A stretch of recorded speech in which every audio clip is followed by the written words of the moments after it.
기독교를 일컬어서 기도교다, 그렇게 말합니다.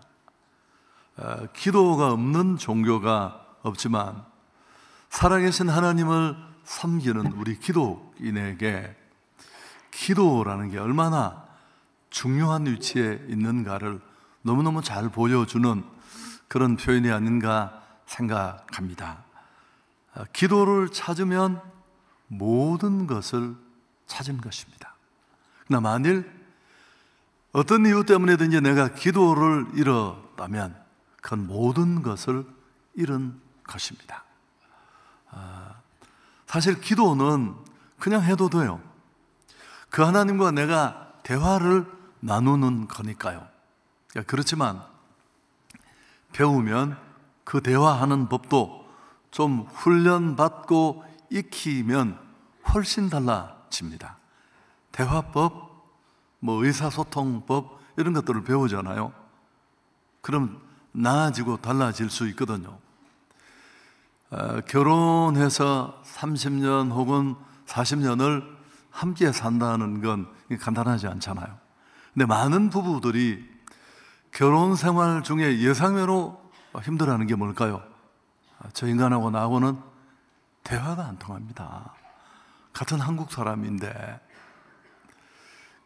나는 솔로다라는 이렇게 젊은 남녀가 만나서 자기 결혼 대상자를 찾는 그런 예능 프로그램이 있는데 보니까 어떤 남자분이 몇 번 안 맞는데 그 프로에서 한 여성을 너무 좋아하는 거야. 나는 맨날 당신 꿈만 꾼다. 오만 얘기를 하니까 이 여자가 무섭대요. 아니 전혀 자기가 나를 몇 번 봤다고. 자기는 그냥 막 고백이 한가득인데 오바를 몇 번을 껴입으니까 듣는 사람은 오히려 공포를 느끼는 이런 거 충분히 있을 수 있거든요. 여러분, 우리 예수님은 특히나 우리에게 이런 걸 가르치고 싶어 하는데 신약 성경을 읽어보면 제자들에게 설교하는 법을 가르치신 적은 없지만 기도하는 법을 가르치셨어요. 그리고 우리가 잘 알듯이 산상수훈에 너희는 이렇게 기도하라. 그리고 실제로 기도의 내용, 기도의 순서를 가르쳐 주셨습니다. 기도 잘하는 법에 대해서는 말씀을 하신 겁니다. 처음에는 기도처럼 간단한 게 어디 있을까 싶지만 또 조금 깊이 기도하고 그 기도의 삶을 겪어보면 기도만큼 어려운 것은 없습니다. 물론 그냥 기도하면 되는데요. 제가 이런 표현을 너무너무 많이 반복해서 사용하지 않았습니까? 인생은 기도대로 된다. 오늘 제가 이 설교를 이제 일찍 일어나서 몇 번 읽고 소리도 내고 하면서 거울 앞에 서서 제 삶을 또 돌아봤습니다. 정말 섬찟할 만큼 제 환경에, 그 상황에 전혀 불가능해 보이는 일들이었습니다만 하나님은 얼마나 신실하게, 물론 좀 다르게 뒤늦게 또 내가 생각하는 것과는 다른 모습으로 그분이 이끌어 주셨지만, 그래서 인생은 기도 따라갑니다. 그런 면에서 더더욱 그렇습니다. 그래서 제가 좀 이 기도에 관해서 몇 주 설교를 하면서 이 제목을 기도의 기술이라고 좀 이렇게 잡은 이유도 바로 여기에 있습니다.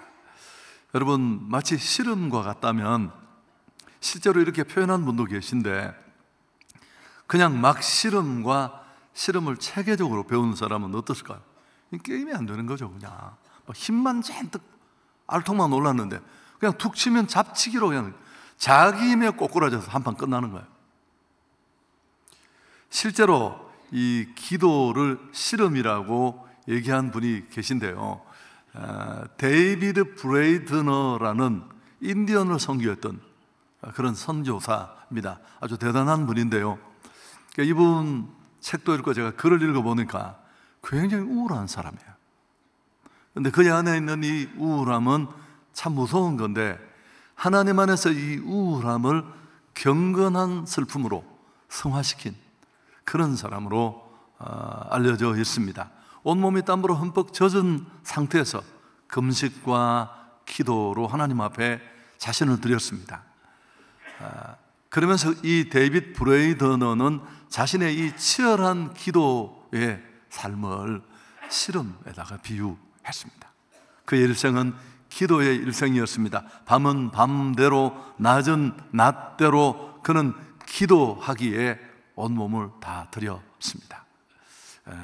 그리고 설교하기 전에 헌신적인 기도를 했고, 또 설교한 후에는 자신이 그 설교대로 살아가고 있는지를 점검하며 기도했습니다. 제가 참 더 감동스럽고 와닿았던 부분은 자기 생일날을 종종 금식하기 위한 날로 삼았습니다. 이분이 얼마나 치열하게 기도의 삶을 살았는지를 잘 보여줍니다. 그러면서 그는 하나님과 깊은 영교 속에서 자신의 마음을 쏟는 기도의 비결을 비로소 터득할 수 있었습니다. 이분은 29세에 죽었습니다. 보통 사람의 반의 반도 살지 못한 인생인데 정말 많은 역작을 남겼고, 오늘 다 소개할 수 없지만 인디안 선교를 하던 중에 그렇게 폐결핵과 또 지쳐서 그렇게 죽었습니다만은, 여러분, 사실 이 기도에 대해서 제가 설교를 하려고 꽤 오랫동안 고민을 했습니다. 10년도 훨씬 넘는 얘기인데, 그래서 제 집중력의 부족도 있지만 기도를 어떤 정해진 시간에 딱 설명한다는 건 쉽지 않습니다. 그만큼 범주가 넓고 다양한 기도가 있는데, 그렇게 고민만 하고 계속 제가 제 에버노트에 한 칸을 열어놓고 매번 생각나는 걸 적었었는데, 이제는 더 늦출 수 없다, 이런 강박관념 때문에 2024년에는 하겠다고 출발을 했는데, 근데 마침 어떤 아이디어가 떠오르느냐 하면 육하원칙이 떠올랐습니다. 언제, 어디서, 누가 무엇을 어떻게, 왜라는 요 범주 안에 딱 집어넣으면 좀 설명이 되겠다. 물론 여기 다 들어가지 않는데 제가 우겨 넣어서라도 일정한 시간에는 끝을 내야 하니까요. 그렇지만 이 육하원칙의 순서는 좀 자유롭습니다. 오늘은 첫 번째 시간인데 누가에 해당합니다. 누가 기도할 수 있는가? 라는 그런 내용인데요. 여러분, 모든 기도기는 다 기도할 수 있습니다. 하나님이신 그분에게. 근데 하나님께 기도 드리는 자는 어떤 사람인가를 좀 더 구체적으로 오늘 이 갈라디아서가 설명해 주는데, 자, 6절, 7절을 다시 한번 우리가 내용을 생각하면서 또박또박 읽습니다. 너희가 아들임으로 하나님이 그 아들의 영을 우리 마음 가운데 보내사 아빠 아버지라 부르게 하셨느니라. 그러므로 내가 이후로는 종이 아니요 아들이니 아들이면 하나님으로 말미암아 유업을 받을 자니라. 하나님을 아버지라고 부르는 사람들이 바로 그의 자녀들이고, 우리는 그 하나님을 아빠 아버지로 부를 수 있고, 여러분, 여기 말하는 이 아빠라는 단어는 신약 성경이 다 헬라어로 죽겠지만 이 단어만 아람어예요. 우리가 가끔씩 좀 임팩트 있는 표현을 쓸 때 영어 단어를 쓰듯이.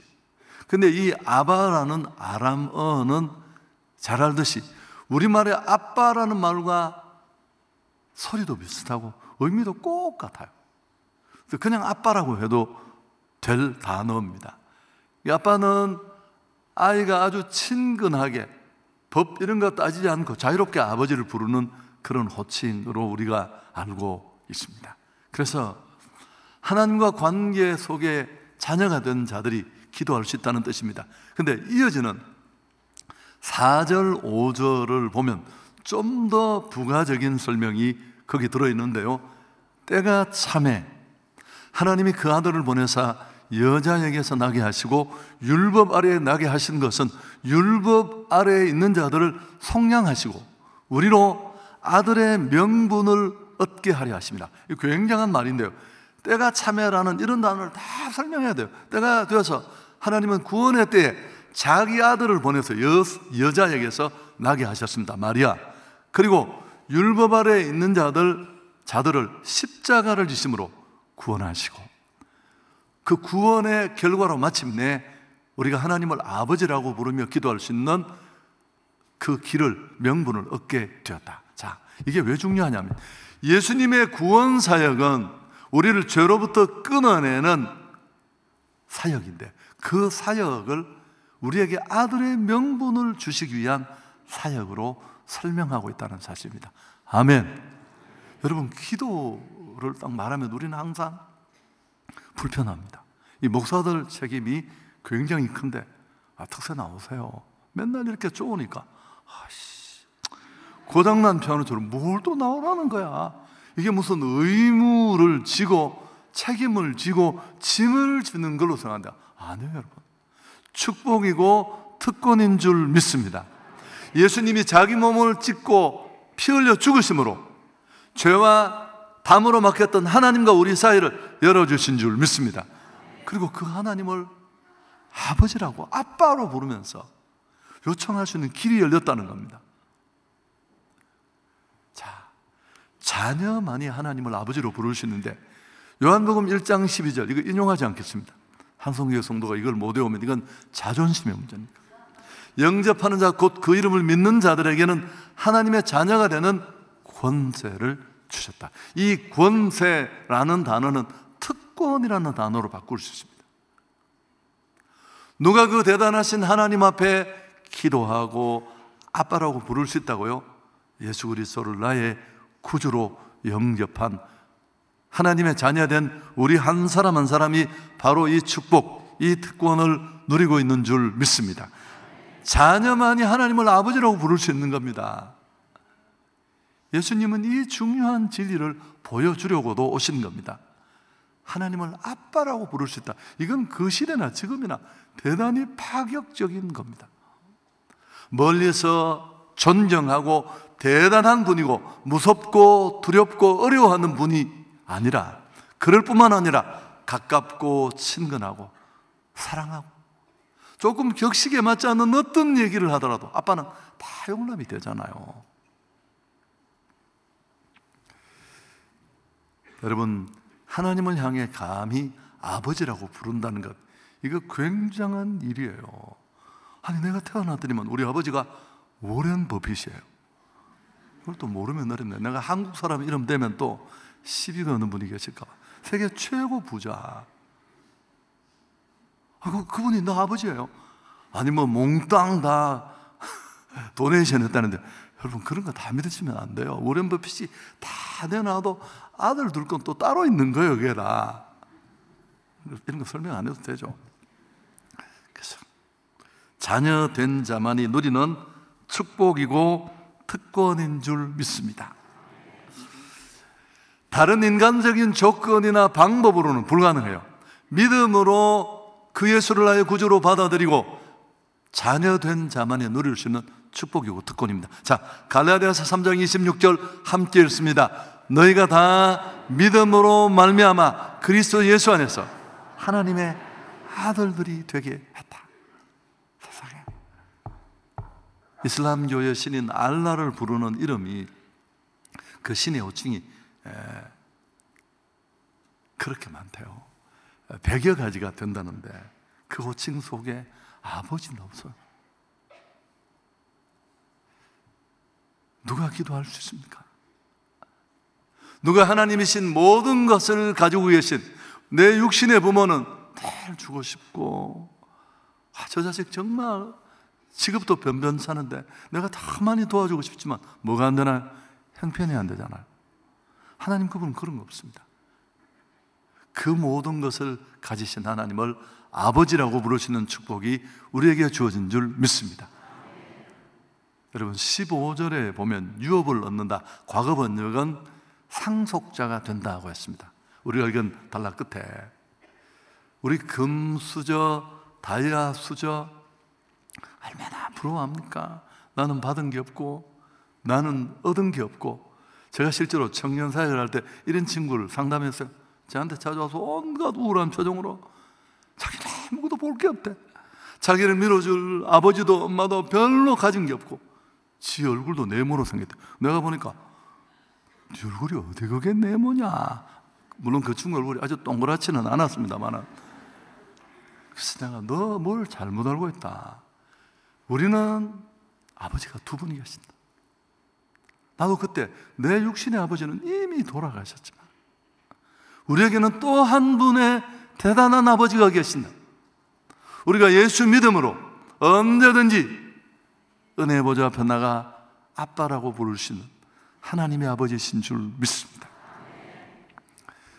여러분, 이걸 깨닫고 진짜 아는 건 새로운 삶을 시작하는 겁니다. 덴마크의 동화작가 안데르센의 미운 오리 새끼, 이번 붕이 오신 분이 많이 얘기를 하셨습니다만, 어린 백조가 자기 신분을 모르고 오리 새끼들 틈에 그렇게 자라게 되었습니다. 맨날 구박받고 모습 다르다고 욕먹고, 그러다가 어느 날 자기가 백조라는 걸 알게 되었습니다. 그 멋진 날개로 창공을 날아오르고 자기 신분을 의식한 것만으로도 새로워지는 것입니다. 여러분, 목사님이 그런 말씀 하셨죠.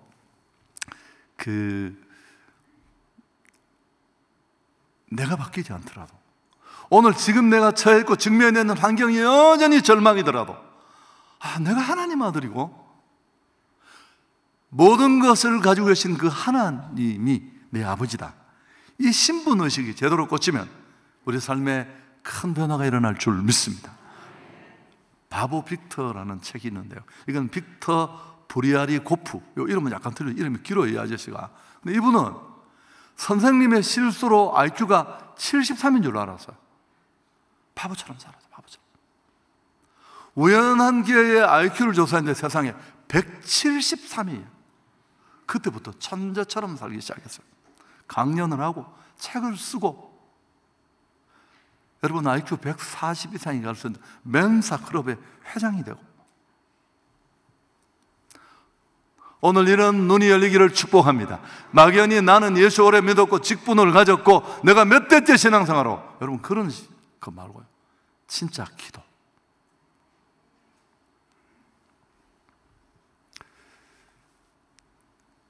기도를 짐으로 여기는 자리에서 벗어나십시오. 기도는 짐이 아니라 힘입니다. 날마다 우리가 져야 될 멍해가 아니라 우리 삶의 이 무거운 짐을 떨쳐버릴 수 있는 날개가 되는 줄 믿습니다. 그래서 성경 곳곳에 구하라, 찾으라, 두드리라. 마태복음 6장에 너는 기도할 때 내 방에 들어가 문을 잠고 기도하라. 또 뭐 이런 내용들이 성경에 가득하지 않습니까? 또 마태복음 7장 9절 이하에 같이 한번 읽을까요? 너희 중에 누가 아들이 떡을 달라 하는데 돌을 주며 생선을 달라 하는데 뱀을 줄 사람이 있겠느냐? 너희가 간자라도 좋은 것으로 자식에게 줄 줄 알거든 하물며 하늘에 계신 너희 아버지께서 구하는 자에게 좋은 것을. 어느 아버지가, 여러분, 부모의 세상은 자기 세계가 없어요. 우리가 고민하는 고민의 8알은 다 자식 걱정이에요. 다 그 시계로 돌아가고. 제가 부흥회 강사님하고 밥 먹고 있는데 우리 아들이 오랜만에 전화도 맨날 안 하는데, 나는 무슨 좋은 소리, 저 그거요 못하거든요, 안 할 거거든요. 그래서 내가, 그래 임마, 하지 마라. 아빠는 언제나 너의 의견을 존중하고, 또 속 뒤집어지면 그렇게 얘기를 한 거예요. 그리고 네가 내리는 결정, 그게 네 인생이야. 네가 결정 내리면 된다. 아빠는 그 결정을 따르겠다. 그 아빠가 지금 식사 중이다. 그리고 마쳤습니다. 새벽에 기도를 하는데, 마음이 또 그러다. 자식은 부모 마음 잘 이해. 그래서 제가 하나님이 주신 제가 카톡을 보내자. 그래서 내가 진심을 담아 A4 한 장 정도의 카톡을 보냈어요. 아들아, 이거 왜 붙죠 이거는? 아들아, 나는 너를 믿고 너의 결정을 존중한다. 과거 한 번도 네가 이렇게 해서 뭐 군대 갔다 와서 뭐 공부 안 하겠다, 말도 안 되는 이야기 할 텐데 속이 뒤집어졌지만, 그래서 믿고 너를 맡겼고 좀 돌아왔지만 하나님이 참, 하나님의 은혜와 주변 사람의 도움으로 잘 마무리를 지었다. 나는 그 하나님의 선하신 인도를 믿는다. 그리고 그 밑에 이건 진짜 그냥 일반 아버지로서의 요청이다 하고 내가 좀 현실적인 이야기를 했더니만 생각을 바꿨다고 하더라고요. 그래서 제가 참 고마웠는데요. 여러분, 아빠 엄마가 자기를 얼마나 깊이 당장만이 아니라 미래까지 생각하고 도우려고 애쓴다는 걸, 그걸 아는 데는 정말 많은 시간이 걸려요. 육신의 부모가. 그런데 하늘 아버지야 오죽하겠습니까? 하나님은 우리 아버지가 되십니다. 우리는 그의 자녀고요. 언제든지 은혜의 보좌 앞에 나가 아빠 아버지라고 구할 수 있습니다. 기도는 축복입니다. 기도는 특권입니다. 누가 하나님을 아버지라고 부를 수 있습니까? 여러분, 워렌 버핏이 내 아버지고, 괜찮은데 짜증나서 이런 게, 난 싫습니다. 워렌 버핏 내 아버지인데, 내가 결정한 것도 아닌데. 하나님을 더 그렇겠죠. 하나님을 아버지로 부를 수 있는 축복, 예수님이 열어놓으신 하늘길입니다. 마음껏 활용하십시오. 여러분, 우리가 어릴 때 생각해보면 막 고민하다가 아버지 앞에 가서 얘기하면 대부분 그게 다 해결이 돼요. 육신의 아버지도. 하나님 아버지야 오죽하겠습니까? 이거 너무너무 유명한 얘기잖아요. 시골에 사는 어느 꼬마가 있었는데 하루는 비가 억수같이 내려서 집 앞에 나무가 쓰러져 길을 막아버렸습니다. 소년은 혼자서 그 아름드리 나무를 아무리 움직이려고 해도 길을 막고 있는 그 나무를 치우려고 했지만 나무는 꼼짝도 하지 않았습니다. 그렇게 쩔쩔 매고 있을 때 아빠가 나타났습니다. 아빠, 내가 아무리 노력했는데도, 모든 방법을 다 동원했는데도 이 나무는 꿈쩍도 하지 않아요. 아빠가 뭐라고 했더니, 아니야, 넌 아직도 한 가지 하지 않은 게 있어. 이 아빠에게 도와달라고 말을 하지는 않았잖아. 무엇이든지 기도할 수 있기를 축복합니다. 사실 이런 기도는 된다 안 된다 그런 거 필요 없어요. 이론이에요. 그냥 기도하시면 아빠가 들을 건 들어주시고, 미룰 건 미뤄주시고, 바꿀 건 바꿔주시고, 그 정해진 시간대에 이루어 주실 줄 믿습니다. 여러분, 제가 이렇게 앞에도 말했지만 제 지나온 삶은 이 설교 때문에 다시 돌아보니까 섬찟하기까지 했어요. 얼마나 섬찟하게.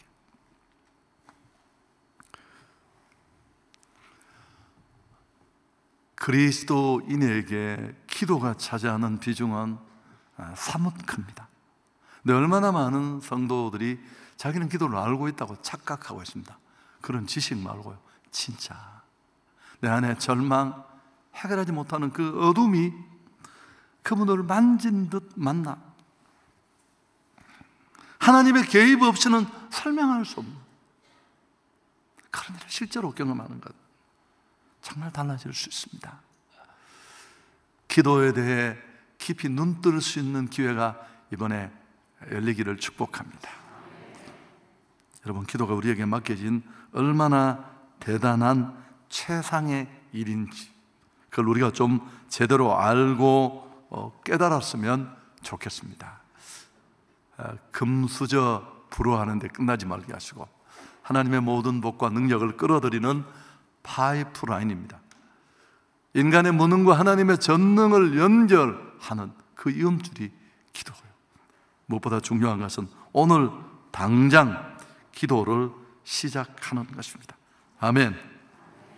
그래서 우리가 기도 응답을 받지 못하는 이유, 또 내가 그 누구처럼 간증하는 그 어떤 분처럼 기도 응답의 간증을 많이 누리지 못하는 이유가 뭘까요? 자, 야고보서 4장 2절이 그 답을 말해 주는데 함께 읽습니다. 너희는 욕심을 내어도 얻지 못하며 살인하며 시기하여도 능히 취하지 못함으로 다투고 싸우는도다. 그 다음에 너희가 얻지 못하면 구하지 아니하기 때문이다. 아멘.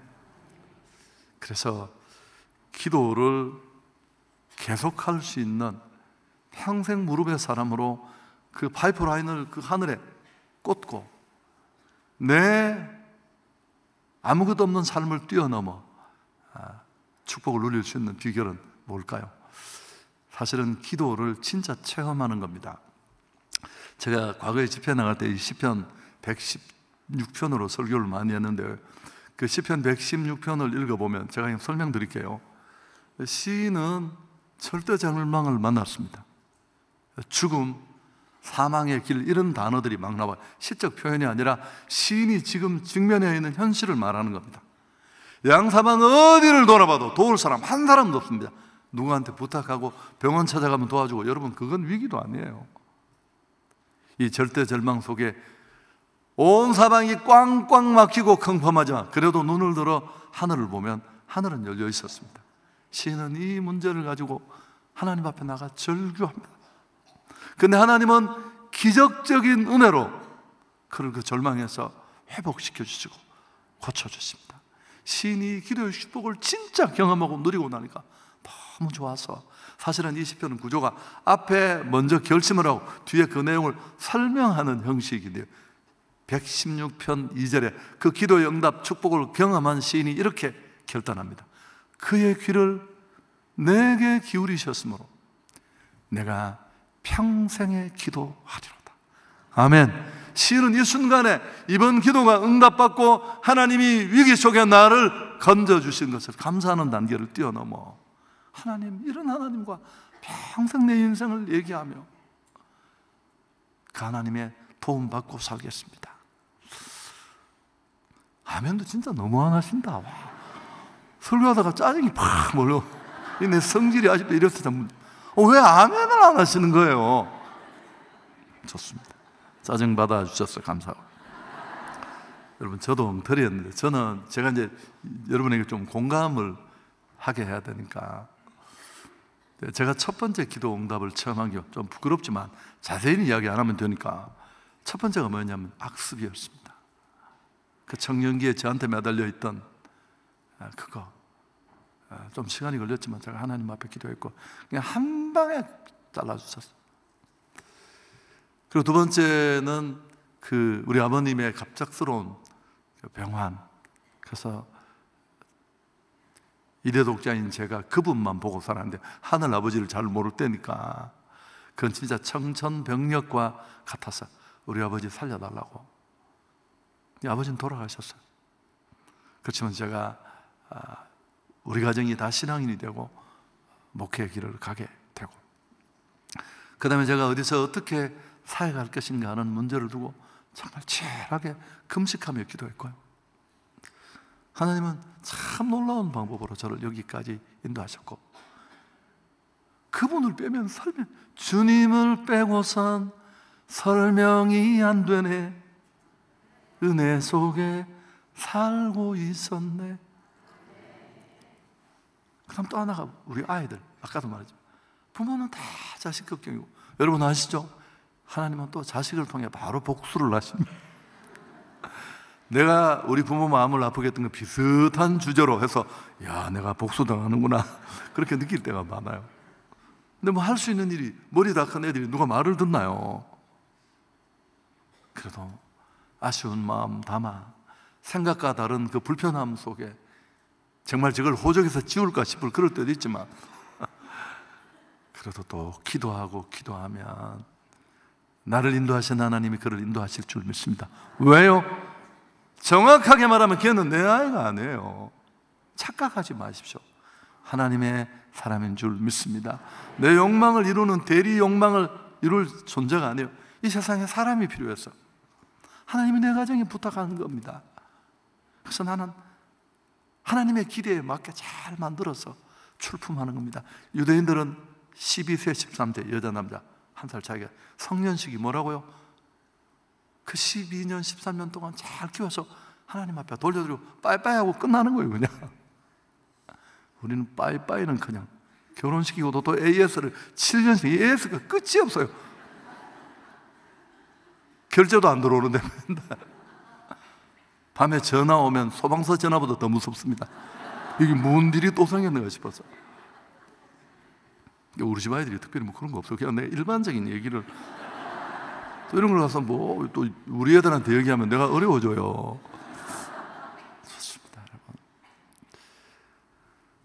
이번 이 기회가 제가 고민은 하겠습니다만 이제 다음 주쯤 제가 미리 준비를 못했는데 좀 여러 가지 이런 일을 실제로 할 수 있는 내용들을 서점에도 준비하고 또 프로그램도 준비할 계획을 하고 있습니다. 꼭 우리가 진짜 기도의 사람으로 바뀔 수 있기를 축복합니다. 누가 저를 향해 제가 부족한 게 많지만 어떻게 여기까지 올 수 있었느냐 묻는다면 약간 빨리 기도 응답을 알았고 내 연약함과 없음을 알기에 다 매달렸고요. 그런 정말 신음 같은 기도를 귀 기울이시고 은혜를 베풀어 주셔서 지나온 제 삶을 돌아보면 섬찟하고 또 우리 아이들도 그래요. 그래서 참 내가 할 수 없는 일들인데 다 그 자리에서 세상에 누구보다 낫지는 못해도 잘 살아가는 모습을 보면서 또 한 번 그런 걸 느낍니다. 좋으신 하나님께 영광을 돌리겠습니다.